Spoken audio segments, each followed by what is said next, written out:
Hello दोस्तों, स्वागत है आपका टारगेट एसएससी 2020 में। आज हम डिस्कस करेंगे एसएससी स्टेनो 2020 एग्ज़ाम के बारे में। एसएससी स्टेनो 2020 जो आपका एग्ज़ाम होना है जो 11 से 16 नवंबर के बीच में, यानी 60 डेज़ आपके पास हैं और 60 डेज़ को लेकर क्या करना है इन सभी के ऊपर वीडियो या स्ट्रैटेजी आपको बता दिया काफ़ी लोगों ने और काफ़ी अच्छी वीडियो भी बनाई है। तो वहाँ से आपको क्लियर पता चल गया होगा कि 60 डेज़ में आपको क्या करना है। ठीक है, ये वीडियो बिल्कुल आप स्ट्रैटेजी नहीं कह सकते। इस वीडियो में मैं डिस्कस करूँगा कि क्या गलती आपको नहीं करना है अगर आपका एग्ज़ाम है 2020 वाला या फिर आपने एग्ज़ाम दिया है 2019 का। ठीक है, तो बिल्कुल ये स्ट्रैटेजी वीडियो नहीं होगा। बस यहाँ पे इस वीडियो में मैं डिस्कस कर रहा हूँ क्या गलती आपको नहीं करना है इन 60 दिनों में। ठीक है, तो इंपॉर्टेंट वीडियो आपके लिए होगा अगर आपका एग्ज़ाम है 2020 वाला। तो स्टार्ट करते हैं आज का। क्या इंपॉर्टेंट पॉइंट तीनों सब्जेक्ट में मैं डिस्कस करूँगा, जो मिस्टेक तीनों सब्जेक्ट में आपको नहीं करना है, चाहे आप रीजनिंग की बात करो, जीके की या फिर आपका इंग्लिश वाले सेक्शन की। तो सबसे पहले हम रीजनिंग की बात करते हैं। रीजनिंग की बात करें तो जिसने भी 2019 वाला एग्ज़ाम दिया होगा वो यहाँ से एक चीज़ उसके लिए क्लियर होगा कि वो एक मिस्टेक या एक गलती वो नहीं करेगा इस बार रीजनिंग को लेकर। वो रहेगा क्या, टाइम टेकिंग वाले जितने भी क्वेश्चन हैं उनकी प्रैक्टिस। टाइम टेकिंग क्वेश्चन जितने भी हैं उनकी प्रैक्टिस, या फिर आप कह सकते हो कि जिन क्वेश्चनों में टाइम आपको ज़्यादा लगता है, जो क्वेश्चन आपके ज़्यादा गलत होते हैं उनकी ज़्यादा प्रैक्टिस करने हैं। अच्छा, कौन कौन से वो क्वेश्चन रहता है, जैसे आपका ब्लड रिलेशन किसी किसी में आप देखोगे, ब्लड रिलेशन वाले क्वेश्चन किसी किसी में, एक दो क्वेश्चन ऐसे भी। और ये हर शिफ्ट में आप एवरेज लेते हुए चलो कि ब्लड रिलेशन आपके 3 क्वेश्चन, 2 या 3 क्वेश्चन शिफ्ट में पूछा हुआ था, तो इनकी ज़्यादा प्रैक्टिस करना ब्लड रिलेशन की भी। ठीक है, थोड़ा सा टाइम टेकिंग इन्होंने क्वेश्चन डाला था ब्लड रिलेशन में भी। इसके बाद अगर आप बात करोगे जो ज़्यादा क्वेश्चन पूछे हुए थे या सबसे ज़्यादा जो प्रॉब्लम आ रही थी, 20 क्वेश्चन आप एवरेज लेते हुए चलो सीरीज के थे। अब सीरीज में भी कौन कौन सी सीरीज है, एक अल्फ़ाबेट सीरीज है और एक आपकी नंबर सीरीज है। तो आपके 20 क्वेश्चन जो है सीरीज से ही पूछे हुए थे। तो सेकंड पॉइंट ये है कि आपको सीरीज की प्रैक्टिस भी करना है। सीरीज में आपके अल्फ़ाबेट सीरीज आते हैं, नंबर सीरीज आते हैं और तीसरा आपका मिसिंग नंबर होता है। आप एवरेज लेते हुए चलो तो 20 टू 25 क्वेश्चन इन सीरीज वाले टॉपिक से ही आए हुआ है। तो सीरीज वाले की जितनी प्रैक्टिस हो गई उतना ज़्यादा प्रैक्टिस करना, क्योंकि वहाँ पे इस बार जो 2019 की रीजनिंग थी वहाँ पे लॉजिक थोड़ा सीरीज वाले में थोड़ा सा लॉजिक उन्होंने चेंज किया था, यानी आप कह सकते हो थोड़ा अच्छा लेवल उन्होंने डाला था सीरीज वाले क्वेश्चनों में भी, यानी ताकि थोड़ा सा ज़्यादा सोचना पड़ रहा था और टाइम ज़्यादा वहाँ पे ले रहा था। तो टाइम टेकिंग वाले क्वेश्चन की प्रैक्टिस ज़्यादा करनी है जिनका भी 2019 वाला एग्जाम है, और वो ये चीज़ कर भी रहे होंगे कि टाइम टेकिंग वाले जितने भी क्वेश्चन है उनकी ज़्यादा से ज़्यादा वो प्रैक्टिस कर रहे होंगे, ताकि नेक्स्ट जो 2020 एग्जाम है वहाँ पे रीजनिंग सेक्शन में उन क्वेश्चनों में टाइम ना लगे और रीजनिंग में जो टाइम जितना देना चाहिए उतना ही टाइम उनका हो। ठीक है, तो ये इंपॉर्टेंट पॉइंट था आपका रीजनिंग को लेकर। सेकंड पॉइंट आपका रीजनिंग को लेकर ये है कि 2019 का जिनका भी 2020 वाला एग्जाम है, एक बार फिर से उन्हें क्या करना है, 2019 के जितने भी शिफ्ट हैं, ठीक है, ऑल शिफ्ट आप कह सकते हो 2019 के रीजनिंग को एक बार करना है। ठीक है, और सभी शिफ्ट के हर एक क्वेश्चन को मैंने सॉल्व करा है, सभी शिफ्ट को मैं सॉल्व करा चुका हूँ, वीडियो बना चुका हूँ और वो वीडियो आपके प्लेलिस्ट में। ठीक है, तो 2019 वाले हाली सभी शिफ्टों को जो है सॉल्व कर लेना एक बार। ये प्लेलिस्ट आप जाओगे तो वहाँ पे इस टाइप से वीडियो आपको मिल जाएंगी, सभी शिफ्ट का सॉल्यूशन आपको मिल जाएगा। तो वहाँ से आप देख सकते हो जिस भी क्वेश्चन में प्रॉब्लम आती है, जो क्वेश्चन आपका नहीं होता, यहाँ से काफ़ी चीज़ आपका क्लियर होगा। एक तो आपका जो लॉजिक होता है क्वेश्चन को करने का, एक मेथड वहाँ से पता चलेगा किस टाइप से करना है, कितने टाइम में आप कर सकते हो या क्या उसका लॉजिक है करने का। तो काफ़ी चीज़ें यहाँ पे से क्लियर होगा 2019 की रीजनिंग से सभी शिफ्टों को करने के बाद। ठीक है, तो ये इंपॉर्टेंट है आपका जी रीजनिंग वाले। अब बात करते हैं कि प्रैक्टिस कहाँ से करना है। ठीक है, तो प्रैक्टिस के लिए आप देखिए कोई भी मॉक आपने लिया होगा, मॉक लेना जरूरी है। ठीक है, अब मॉक तो आपको लेना पड़ेगा, कोई भी आप मॉक ले सकते हो। ठीक है, ग्रेड अप, ठीक है, मॉक आपका ग्रेड अप अगर आप बात करते हो। प्रैक्टिस की अगर बात करते हैं तो कोई भी मॉक आप ले सकते हो, वहाँ पे प्रैक्टिस वाला एक वहाँ पे आता है ऑप्शन, प्रैक्टिस ऑप्शन, तो वहाँ पे टॉपिक वाइज आप प्रैक्टिस कर सकते हो जिस भी टॉपिक में प्रॉब्लम आती है। जैसे रीजनिंग और सीरीज वाले क्वेश्चन रीजनिंग में ज़्यादा आए थे 2019, तो सीरीज की ज़्यादा प्रैक्टिस करना है। उसके अलावा जो टाइम टेकिंग वाले क्वेश्चन थे उनमें कुछ कुछ क्वेश्चन ऐसे थे जो टाइम लेने वाले थे, जैसे ब्लड में भी कुछ क्वेश्चन टाइम लेने वाले, डायरेक्शन में भी एक दो क्वेश्चन आया था जो टाइम लेने वाला था। तो इस टाइप से जो है टाइम टेकिंग जितने भी क्वेश्चन है उनकी ज़्यादा प्रैक्टिस करनी है। तो ये आपका रीजनिंग का है कि क्या आपको इन 60 दिनों में करना है और क्या गलती आपको नहीं करना है। 2019 वाला जिन्होंने भी एग्जाम दिया होगा रीजनिंग को लेकर तो उन्हें पता होगा, और वो उस चीज़ को लेकर यानी उन टॉपिक पे वो प्रैक्टिस करना उन्होंने स्टार्ट कर दिया होगा या प्रैक्टिस उनकी चल रही होगी उस टाइप के क्वेश्चन की जिनमें उन्हें टाइम लगा था 2019 में। ठीक है, तो ये आपका रीजनिंग को लेकर कुछ इंपॉर्टेंट पॉइंट्स थे जो आपको करना है, और नहीं करोगे तो बिल्कुल आपका रीजनिंग में जो टाइम क्वेश्चन सॉल्व होगा लेकिन टाइम बहुत ज़्यादा वहाँ पे लग जाएगा। ठीक है, सेकंड पॉइंट आपका आता है जीके को लेकर। अगर हम बात करें जीके, आप जीके को देखोगे और जीके के भी हर एक शिफ्ट को मैंने वहाँ पे एनालिसिस किया हुआ है, और सभी आप बात करोगे 2019 के रीजनिंग को या फिर जीके वाला सेक्शन या फिर इंग्लिश वाला सेक्शन, तीनों ही सेक्शन को मैंने एनालिसिस किया और उसके बाद ही यहाँ पे बता रहा हूँ। तो हर एक पॉइंट जो भी मैं बता रहा हूँ ये एसएससी स्टेनो 2019 के पेपर को ही एनालिसिस करके या उससे पहले के पेपरों को एनालिसिस करने के बाद ही यहाँ पे बता रहा हूँ, ठीक है। 2019 को कोई भी अगर 2020 के प्रिपरेशन कर रहा है तो 2019 के पेपर को ही वो पहले देखेगा, क्योंकि उसके हिसाब से ही वो आगे जो है 2020 के प्रिपरेशन करता है, ठीक है। तो 2019 को देखते हुए ही मैं यहाँ पे बता रहा हूँ कि क्या मिस्टेक आपको नहीं करना चाहिए 2020 एग्जाम के लिए। अगर जीके में बात करें तो जीके में जो सबसे ज़्यादा जो एवरेज आप कह सकते हो या क्वेश्चन आपके पूछे हुए थे 15 to 25 के बीच में, वो क्वेश्चन आपका सिर्फ किससे पूछा हुआ था, स्टैटिक वाले पोर्शन से। तभी मैंने यहाँ पे स्टैटिक का कंप्लीट यहाँ पे 45 वीडियोस करा चुका हूँ 45 वीडियोस। अभी 5 वीडियोस या 6 वीडियोस और आनी है तो आपका स्टैटिक जो है कंप्लीट यहाँ पे हो जाएगा। तो स्टैटिक का टारगेट करना सबसे पहले कि अच्छे से वो हो जाए, और क्योंकि वहाँ से आपका 15 to 25 मार्क्स जो है वो कवर हो जाएगा, ठीक है। जब आप प्लेलिस्ट में जाओगे तो वहाँ पे ये स्टैटिक वाले जो भी आपके टॉपिक हैं 45 टॉपिक हैं, तो इन्हें कर लेना एग्जाम से पहले। और 45 ही नहीं है बल्कि ये 50 to 60 टॉपिक हो जाएंगे, क्योंकि कुछ टॉपिक और भी हैं जो इंपॉर्टेंट है। और इसके अलावा टॉपिक वाइज हम स्टार्ट करेंगे और उसमें कोशिश करूंगा मैं कम टाइम में ज़्यादा कराने की, ठीक है। तो वहाँ पे स्टैटिक का जो यानी 15 to 25 मार्क्स जो कवर करता है जीके सेक्शन में, वो मैं करा चुका हूँ। और इसके अलावा आपका करंट अफेयर्स और टॉपिक वाइज रह गया है, तो वो भी आपका जल्दी ही पूरा हो जाएगा कुछ दिनों में, ठीक है। तो स्टैटिक को टारगेट करना पहले करने की, क्योंकि 15 to 25 क्वेश्चन वहाँ से पूछते हैं। उसके बाद आपका करंट अफेयर्स, अगर करंट अफेयर्स का आप देखोगे एवरेज क्वेश्चन 5 to 10 के बीच में पूछे हुए थे, किसी में 6 किसी में 7 ऐसे क्वेश्चन, और किसी में एक शिफ्ट में आपका 10 to 12 क्वेश्चन भी पूछा हुआ था करंट अफेयर्स से। तो 5 to 10 के बीच में आप एवरेज देते हुए चलो कि करंट अफेयर्स से पूछा जाता है। अब बात करते हैं यहाँ पे थोड़ा सा प्रॉब्लम ये आता है कि करंट अफेयर्स कहाँ से करना है। तो करंट अफेयर्स के ऊपर मैं वीडियो बना चुका हूँ जहाँ पे मैंने बताया कि जनवरी 21 से अच्छे से करना, कहाँ तक, सितंबर 2021 तक।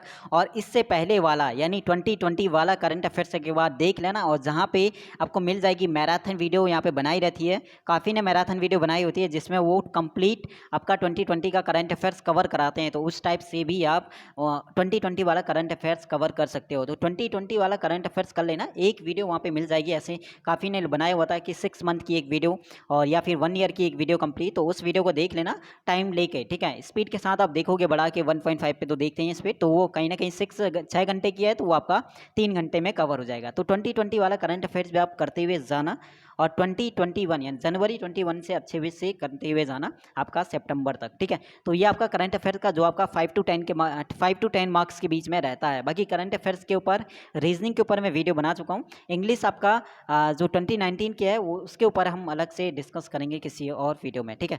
तो आपका जीके वाले सेक्शन में बिल्कुल आप मिस्टेक मत करना कि स्टैटिक वाले को आप बिल्कुल ही ना देखें, स्टैटिक वाले को आप करते हुए जाना। इसके बाद सेकंड आता है करंट अफेयर्स, आप करते हुए जाना, ठीक है।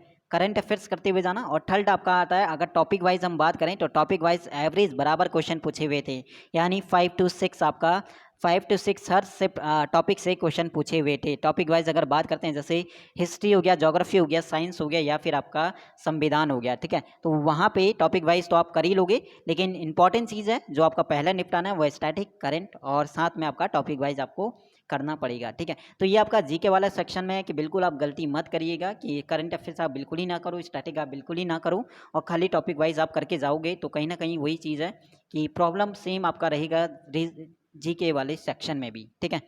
तो ये था आपका जीके वाला सेक्शन जहाँ पे इंपॉर्टेंट चीज़ जो आपको करना चाहिए तो इन 60 दिनों में वो चीज़ मैंने आपको बता दिया। अब बात करते हैं आपका इंग्लिश सेक्शन की। अगर बात करें तो इंग्लिश में क्या चीज़ आपको नहीं कर, क्या गलती आपको नहीं करनी है, क्या मिस्टेक नहीं करना है, ये चीज़ इंपॉर्टेंट है। तो इंग्लिश में आप एक चीज़ यहाँ पे ध्यान रख, एक चीज़ आप नोटिस करोगे इंग्लिश में, जो 60 मार्क्स है, 60 मार्क्स में के लिए आपको प्रैक्टिस करना है खाली, ठीक है। इन 60 मार्क्स के लिए आपको प्रैक्टिस करना है, यानी कोई चीज़ आपको ना तो याद करना है ना कुछ, ठीक है। यानी प्रैक्टिस आपको ज़्यादा करना है। अगर ये 60 मार्क्स 100 में से जो 60 मार्क्स है वो आपका प्रैक्टिस पे डिपेंड करता है, जितनी इसकी प्रैक्टिस हो गया उतना आपका ये 60 में से स्कोर जो है अच्छा होगा। अब ये 60 मार्क्स कौन सा है, इसमें आपका क्लोज कॉम्प्रहेंसिव आता है जो आपका कवर करा देता है 35 मार्क्स का। अब क्लोज कॉम्प्रहेंसिव जिसका सही है यानी अंडरस्टैंडिंग सही है तो उसका PQRS भी सही हो जाएगा, ठीक है। PQRS तो कहीं ना कहीं 5 मार्क्स आप ये लेते हुए चलो। और प्लस आपका जो एक्टिव पैसिव और डायरेक्ट इनडायरेक्ट होते हैं ये वाली चीज़, ठीक है, जो आपका 20 मार्क्स कवर कराता है, यानी टोटल जो 60 मार्क्स है, इसमें आपको थोड़ा-सा ज़्यादा ध्यान देना है, क्योंकि ये 60 मार्क्स ही आपका इंग्लिश में अच्छा स्कोर यहाँ पे बनाएगा। बाकी इसके अलावा आपका ग्रामर रूल अच्छा है, तो ग्रामर रूल अच्छा है तो कहीं न कहीं वहाँ से एरर वाला सेक्शन सही होगा, सेंटेंस इम्प्रूवमेंट वाला सेक्शन सही होगा, और जो फिलअप आता है 5 मार्क्स के, वो वाला सेक्शन सही है। वो तीनों चीज़ें आपके ग्रामर रूल पे डिपेंड करती है। इसके अलावा जो क्लोज़ और कॉम्प्रिहेंसिव है, यहाँ पे भी आपका ग्रामर रूल लगता है, जैसे हैज़ या हैव आता है, V3 फॉर्म आता है, वर्ब की थर्ड फॉर्म, तो ऐसे करके आपका कहीं न कहीं क्लोज कॉम्प्रिहेंसिव में भी कुछ आपके ग्रामर रूल लगते हैं। लेकिन इसके अलावा क्लोज कॉम्प्रिहेंसिव में आपका प्रीपोजिशन भी लगता है। इसके अलावा क्लोज कॉम्प्रिहेंसिव में आपकी जो कोलोकेशन है, कोलोकेशन अच्छे से कर लेना। कोलोकेशन की एक पीडीएफ है, वो मैं दे दूँगा, तो वो कोलोकेशन याद कर लेना, क्योंकि जैसे एक्वायर के साथ नॉलेज यूज़ होता है, तो इस टाइप से काफ़ी यहाँ पे है कोलोकेशन वर्ड जो आपके क्लोज कॉम्प्रिहेंसिव में पूछे जाते हैं, ठीक है? तो ये जो आपको मिस्टेक नहीं करनी है, गलती नहीं करना है कि बिल्कुल ही आप क्लोज़ कॉम्प्रिहेंसिव की प्रैक्टिस ही ना करो और आप ठीक है इंग्लिश में अच्छा स्कोर कर लो, तो ये चीज़ आपका नहीं है, पॉसिबल नहीं है, क्योंकि क्लोज़ कॉम्प्रिहेंसिव 35 मार्क्स का आता है, यहाँ पे अच्छा स्कोर करना पड़ेगा, और साथ में पीक्यूआरएस, उससे ही आप कह सकते हो अंडरस्टैंडिंग अच्छी है तो पीक्यूआरएस भी आपका हो जाएगा। तो 40 मार्क्स और प्लस एक्टिव पैसिव अगर आपने एक दो बार भी रूल अच्छे से पढ़े हुए हैं, तो वहाँ पे 20 का 20 स्कोर आपका हो जाएगा। तो ये 60 मार्क्स को पहले अच्छे से आपको करना पड़ेगा, इनकी प्रैक्टिस करना पड़ेगा, और क्लोज कॉम्प्लेक्स की जितनी ज़्यादा प्रैक्टिस करोगे उतना ज़्यादा वो सही होगा। एक्टिव पैसिव डायरेक्ट इनडायरेक्ट जितना आप करोगे, ठीक है, उसमें ज़्यादा आपको प्रैक्टिस नहीं करना, बट रूल्स वहाँ पे पता होने चाहिए, जो बेसिक रूल होते हैं, और 20 स्कोर वहाँ पे आप कर दोगे। तो इंग्लिश सेक्शन में ये आपका इंपॉर्टेंट चीज़ था। ये मिस्टेक नहीं करनी कि बिल्कुल ही आप रीडिंग वाला सेक्शन छोड़ दो, या फिर क्लोज कॉम्प्रिहेंसिव की प्रैक्टिस ही ना करो इस टाइम पे, और ग्रामर रूल्स को रिवाइज करते हुए चलना। इस लास्ट मंथ है, ये 1 मंथ में है जो आपको ये चीज़ करना है। बाकी जो 1 मंथ है उसके बाद तो आपको मॉक स्टार्ट कर देना है, ठीक है, वो चीज़ आपको भी पता है, और ये चीज़ मैं बता चुका हूँ पहले भी, ठीक है। तो तीनों ही सेक्शन में जो चीज़ इंपॉर्टेंट थी, आप कह सकते हो जो इंपॉर्टेंट चीज़ थी वही मैंने आपको बताया। और एक बार जल्दी से लास्ट टाइम मैं बता दूं कि क्या क्या यहाँ पे गलती आपको नहीं करना है। बिल्कुल जो 2019 वाले जो रीजनिंग जिन्होंने भी 2019 का एग्ज़ाम दिया था, तो बिल्कुल उन्होंने प्रैक्टिस स्टार्ट कर दी होगी टाइम टेकिंग क्वेश्चनों की ज़्यादा, ठीक है। बाकी क्वेश्चन तो कर ही लोगे आप, बाकी जो टाइम टेकिंग वाले क्वेश्चन आपका सॉल्व हो जाता है, लेकिन टाइम ज़्यादा लगता है, तो उस हिसाब से आपका 2019 रीजनिंग जो है लेंथी थी, ठीक है। तो टाइम नहीं लेना, जो टाइम लेने वाले क्वेश्चन उनकी ज़्यादा प्रैक्टिस करनी, ताकि टाइम ना लगे और रीजनिंग आपका कम टाइम में सॉल्व हो जाए 2020 वाली। बात करते हैं जीके में, तो स्टैटिक वाले क्वेश्चन अगर आपने अच्छा कर लिया तो 15 to 20 मार्क्स आपका जीके में वहीं कवर हो जाता है। साथ में करंट अफेयर्स करोगे तो 5 to 6 मार्क्स वो कवर कराएगा, और इसके अलावा टॉपिक वाइज आपने किया हुआ है तो 5 मार्क्स वहाँ से आपका आता है, तो वहाँ पर आप अच्छा स्कोर कर सकते हो, ठीक है। ये आपका जीके सेक्शन के बारे में था, इन शॉर्ट मैंने यहाँ पे बता दिया। बात करते हैं आपका तीसरा वाला पॉइंट जो आपका रहता है इंग्लिश सेक्शन, जहाँ पे आपको 60 में से अच्छा स्कोर वहाँ पे पहले टारगेट होना चाहिए कि इन 60 में से ज़्यादा से ज़्यादा अच्छा स्कोर करने की। वो 60 मार्क्स क्या आता है, क्लोज कॉम्प्रिहेंसिव, पीक्यूआरएस, और साथ में आपका एक्टिव पैसिव डायरेक्ट इनडायरेक्ट, ये 60 नंबर जो हैं आपका।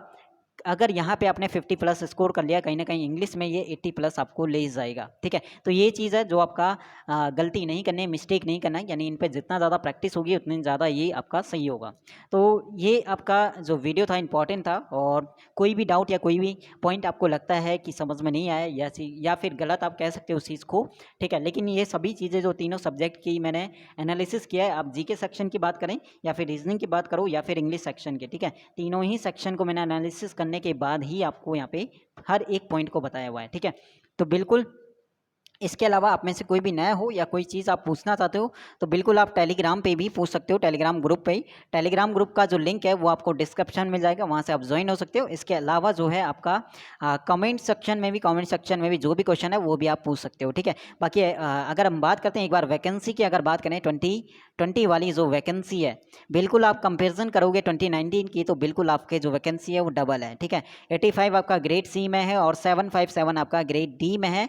तो बिल्कुल बहुत अच्छा यहाँ पे चांस है 2020 वाला जिनका भी एग्जाम है, और ये भी आपका टेंटेटिव वैकेंसी है, तो बढ़ने के चांसेस ज़्यादा होते हैं। टेंटेटिव वैकेंसी है तो कहीं ना कहीं वो बढ़ती है, चाहे आपका 15 20 या कितने भी आपका बढ़े, लेकिन बढ़ने के चांसेस यहाँ पे ज़्यादा होता है, ठीक है। तो यहाँ पे 800 प्लस आपकी वैकेंसी है, 850 प्लस, तो बहुत अच्छी यहाँ पे वैकेंसी अगर आप 2019 की कंपेरिजन करोगे, तो बिल्कुल ऑल द बेस्ट एग्ज़ाम के लिए। बाकी कोई क्वेश्चन होता है या कोई जितना मैं कोशिश करूँगा ज़्यादा से ज़्यादा जो है कवर कराने की कोर्स को, और वो चीज़ मैं कर भी रहा हूँ। इंग्लिश वाले सेक्शन में किरण पे टारगेट कर रहा हूँ, और धीरे धीरे अब जो वीडियो में स्टडी वाली जो भी आपकी आएगी टॉपिक वाइज, जैसे रीजनिंग की, तो आपका जो इंपॉर्टेंट सीरीज़ जो आपका चल रहा है टाइम टेकिंग वाले क्वेश्चनों की, वो तो आपका कंटिन्यू चलेगा।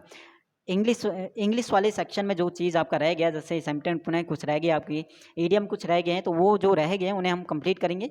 और जीके वाले सेक्शन के लिए आपका स्टैटिक हो चुका है, अब टॉपिक वाइज और करंट अफेयर्स पे हमारा टारगेट होगा। बाकी सपोर्ट करने के लिए, साथ देने के लिए हर एक वीडियो में शुक्रिया, धन्यवाद। Take care, all the best, bye bye.